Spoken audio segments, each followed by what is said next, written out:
Welcome to this week's Off the Mat. We'll be recapping UFC Fight Night Live, and we're going to preview UFC 132 right after this.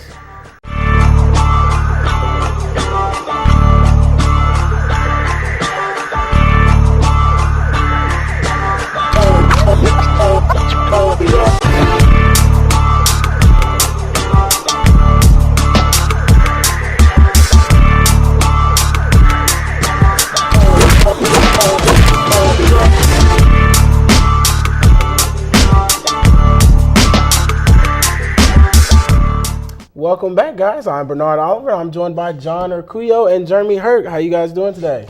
Pretty good. Still wish I was on vacay. Jeremy? I'm always on vacay. I live on vacay.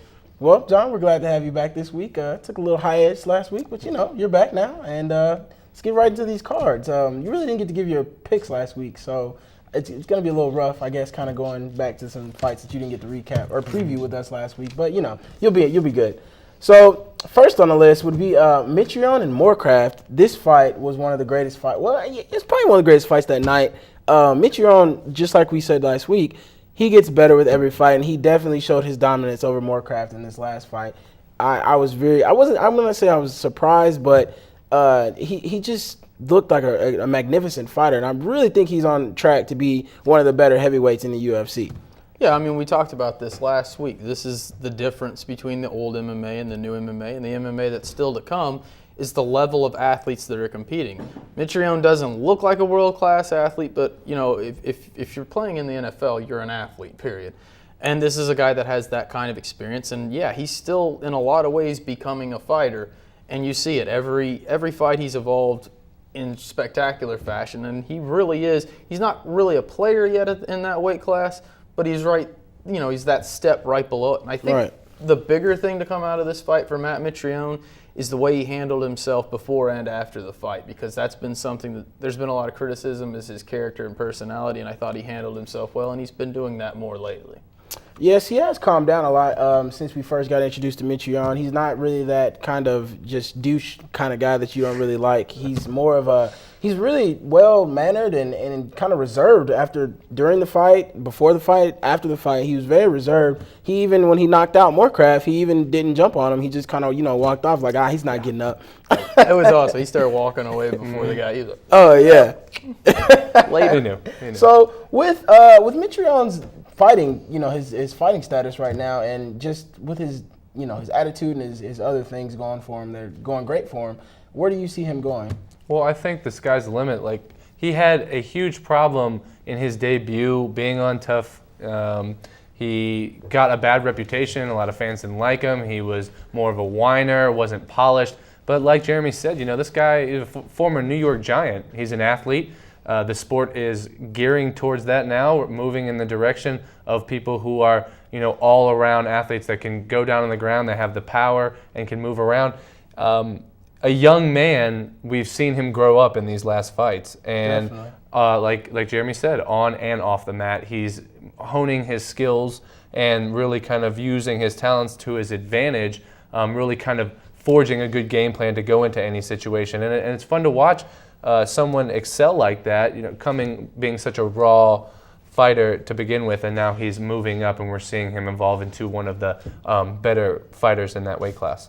I like that, on or off the mat. That's good. That's synergy once again. You don't get that on every show, folks. Just something we're doing here. All right, well, moving on to the next fight, guys. A fight that can't say I was disappointed with the fight, but I was disappointed with the outcome because I felt John Howard was definitely going to put Matt Brown away, and that was not the case. Matt Brown ruled that fight the entire time. John Howard, he just looked kind of outclassed, I guess is a way to put it.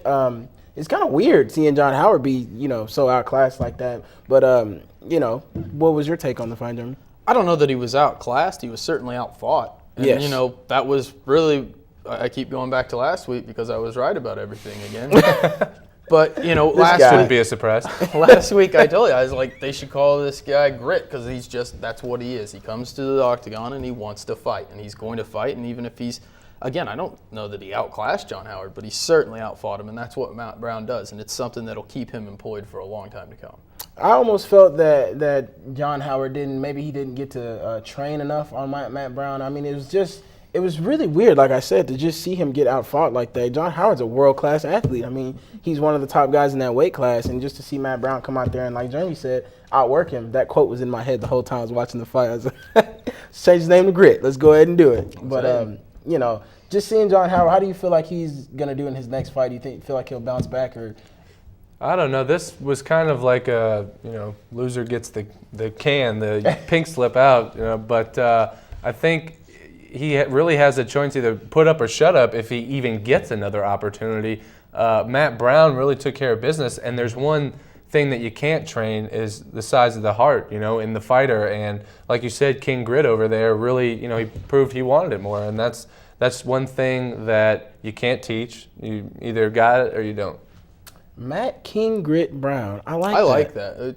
Who's his really publicist? flows. Do we know his publicist? I'll make a phone call. Okay. Well, guys, speaking of getting cut, when we come back from the break, we're going to talk about Nate Marquardt and all the drama going on with that right now. It's just kind of crazy, the things going on with Nate Marquardt. You see people like Gerald Harris, Nate Marquardt just get cut just on the spot like that. Maybe there's not a lot of hope for John Howard. But we'll talk about that right after the break, guys. Let's get right into this next fight, guys. Rick Story versus Charlie Brenneman. Now, this fight got a lot of press just because you had, Rick Story stepping in to the fight on short notice, and then you had Charlie Brenneman stepping in even shorter notice. And then you had the big bombshell that dropped, that we'll talk about that in a second, about Nate Marquardt getting cut. But, and Rick Story coming into this fight and losing to Charlie Brenneman, who took the fight on, 24 hours notice or something like that? Yeah. Oh, man, Charlie Brenneman. What can you say about that guy? He showed Dana White that he was ready to be put on a lot more fight cards. And that was one thing that Dana White said, is that, this guy came up to me 5-6 times yesterday. Thank you for the opportunity. I'm so happy for the opportunity. I won't let you down.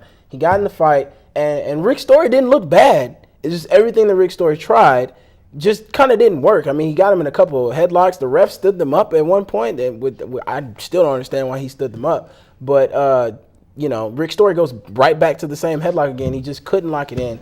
And, it's just kind of crazy to see, an athlete like Rick Story do everything he can and just not get the fight. Well, sometimes athletes like that, when they go up against each other, they, have conflicting styles, and you just can't get forward on them. Both great wrestlers. Story, definitely one of my favorite fighters, goes out there and he gives everything he has, pushes the pace, but sometimes you can't do that. You can't run into your opponent and expect to steamroll them. Story had trouble. The one good thing I can say came from this fight for Story is that he showed that he has the heart. He showed that he's going to go out there and give everything he wants. And I think he's definitely one of Dana's favorite guys, and he's going to see a lot more cards just like Brenneman will. And it was just a great fight, fun, and really showed that both these athletes put everything they had on the line. Definitely a good point. A lot of heart was shown by both fighters in this fight. Now, a lot of people like to say, or not like to say, but a lot of people are saying that, Story didn't have enough time to prepare for Brenneman. He trained for Marquardt for, the 3 weeks that he got to train, and Brenneman stepped in, threw his game awry. Brenneman wasn't training for Rick Story for that whole time either. I mean, Brenneman was training for another guy. Both of them got out of the fight, and then he got put back on 24 hours notice.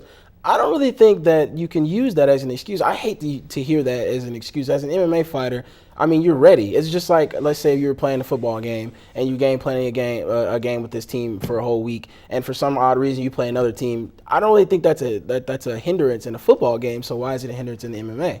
Well, it's a big hindrance because and it's a legitimate thing to say.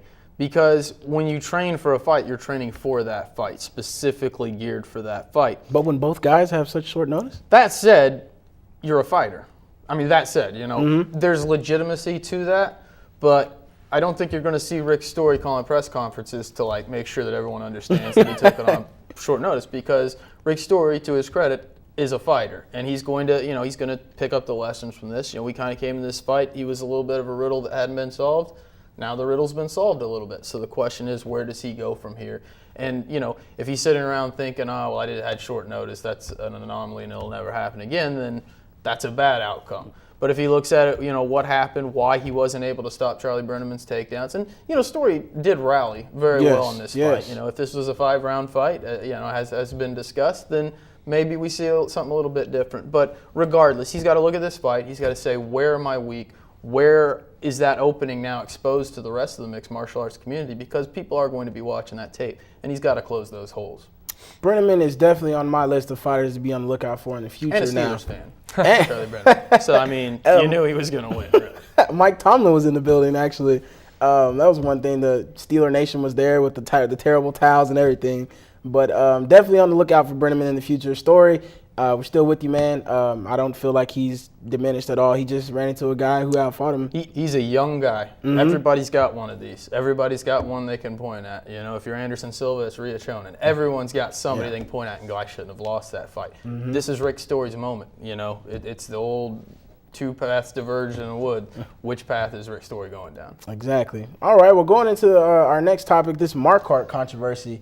Man, I really don't know how to take this. It's very reminiscent of Chael Sonnen and the things that he was going through, except Sonnen's kind of a backdoor, you know, I'm in the dark kind of guy, while Marquardt stayed in contact with the UFC and the Pittsburgh commission, the athletic commission. And, you know, I really don't feel like he should have been cut on the spot like that. I mean, maybe he should have got some kind of punishment or something like that. But if you're going to punish people like that, it needs to be the same across the board. Absolutely, I agree with that.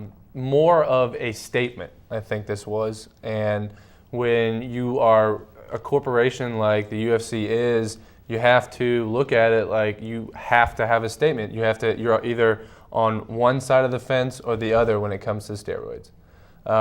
And Marquardt, you know, just like some people were made examples of in other places, look at Plexico Burris, you know, shot himself and got, you know, 22 months in jail.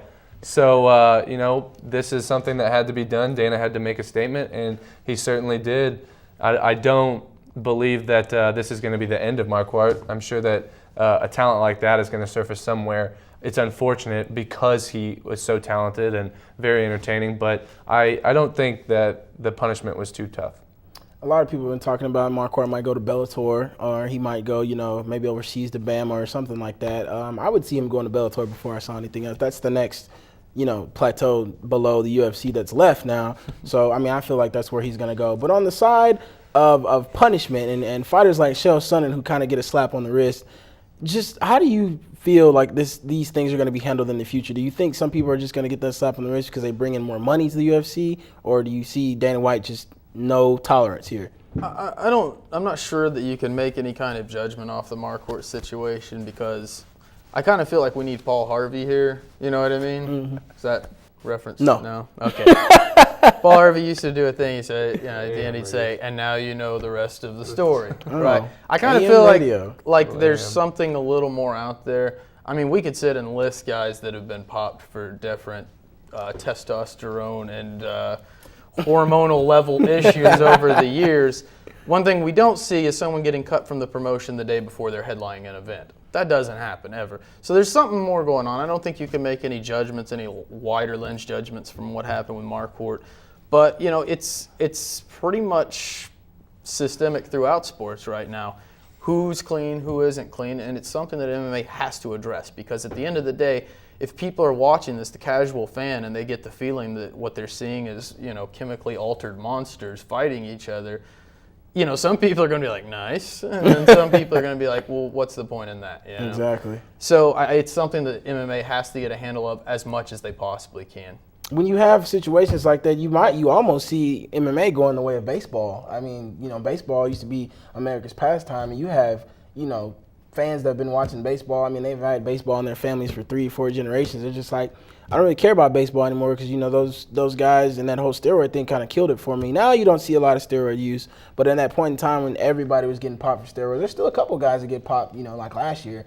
When you see that kind of thing happen, it kills the sport, and you don't want to see MMA get killed before it gets to the top of where it needs to be. You like to see fighters like John Jones, like Randy Couture, fighters that a parent can take their kid and be like, see, now if you like an athlete, that's an athlete that you can like. Mm-hmm. I've never believed that athletes have any kind of responsibility, like they have to be role models, but you like to see that in a sport that's where MMA is. And so whether Marquardt was entirely in the wrong, entirely in the right, some mix of the two, regardless, you've got to keep and maintain a